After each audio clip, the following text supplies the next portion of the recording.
Hello friends, welcome to study stage. तो आज के वीडियो में हम लोग ईएमआई कैलकुलेशन करना सीखेंगे, यानी ईएमआई कैलकुलेशन करने का फॉर्मूला जो है आज के इस वीडियो में सीखने वाले हैं।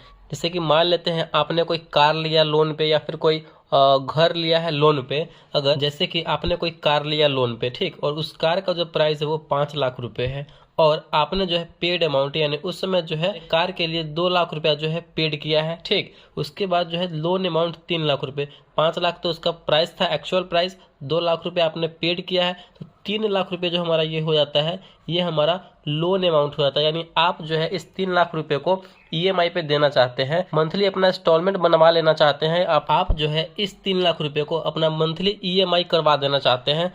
तो टाइम पीरियड भी उसमें होगा, कितने सालों के लिए आप करवाना चाहते हैं। तो टाइम पीरियड 3 सालों के लिए आप अपने हिसाब से कर सकते हैं। वहाँ पे 3 साल, 2 साल, 5 साल जो भी हो, 3 साल का हमारा 36 महीना हो जाता है।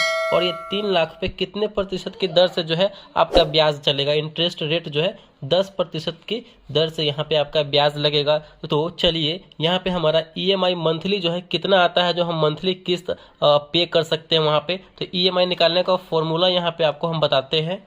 तो यहाँ पे ईएमआई निकालने का फॉर्मूला है, ये हमारे सामने जो फॉर्मूला है ये ईएमआई निकालने का फॉर्मूला है। सबसे पहले लोन अमाउंट हमें लिखना है, फिर उसके बाद मल्टीप्लाई गुना का चिन्ह, ब्याज दर, जो ब्याज दर हमारा दिया हुआ रहेगा वो ब्याज दर, फिर मल्टीप्लाई गुना का चिन्ह, उसके बाद ईयर, टाइम जो कितना रहेगा ईयर में वो लिखना है, फिर प्लस दे करके फिर हमें लोन अमाउंट देना है, ठीक। पहले ये तरीका समझिए। उसके बाद बटे में टाइम जो है मंथ में हमें यहाँ पे देना है। ऊपर में ईयर में था, नीचे में मंथ में देना है। तो जैसे जैसे रहेगा बिल्कुल उसी प्रकार हम यहाँ पे लिख लेंगे। तो यहाँ पे देखिए लोन अमाउंट हमारा कितना है, 3 लाख है। तो यहाँ पे सबसे पहले हम 3 लाख लोन अमाउंट लिखेंगे।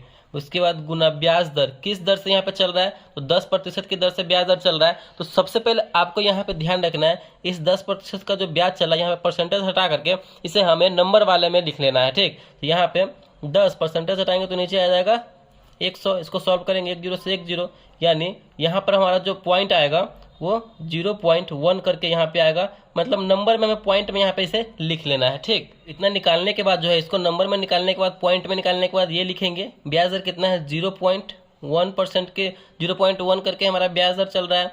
फिर गुने ईयर, ईयर हमारा कितना है, 3 साल, ईयर में है, साल में है, तो यहाँ पे 3 से गुना करेंगे। फिर प्लस का साइन है तो प्लस देंगे। फिर लोन अमाउंट, लोन अमाउंट हमें क्या है, 3 लाख है, तो यहाँ पे 3 लाख लिखेंगे।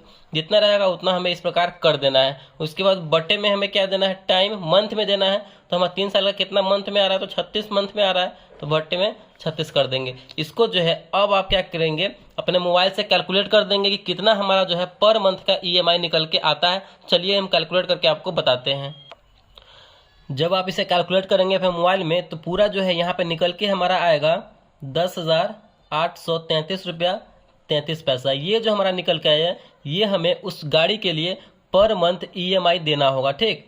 पर मंथ का हमारा ईएमआई जो हो गया वो 10,833 रुपये इस कार के लिए हमें देना पड़ेगा। तो इसी प्रकार जो है इसी फॉर्मूले की मदद से जो है हम ईएमआई निकालेंगे। और यही तरीका है, अगर आप कभी भी गाड़ी के शोरूम में जाते हैं, अगर ईएमआई निकालने की बात आए तो आप जो है ये फॉर्मूला लगाकर वहाँ पे कैलकुलेट कर सकते हैं कि हमारा जो है कितना ईएमआई निकल के आएगा, अमाउंट कितना आप जमा कर रहे हैं, आपका लोन अमाउंट कितना है, कितने साल के ले रहे हैं, और उसका जो है ब्याज दर, इंटरेस्ट रेट कैसे चल रहा है। तो इस प्रकार करके जो है इस फॉर्मूले की मदद से आप जो है उस गाड़ी का या फिर कोई भी कार का, बाइक का आप ईएमआई निकाल सकते हैं। तो आई होप ये आपको ईएमआई कैलकुलेशन करना समझ में आ गया होगा।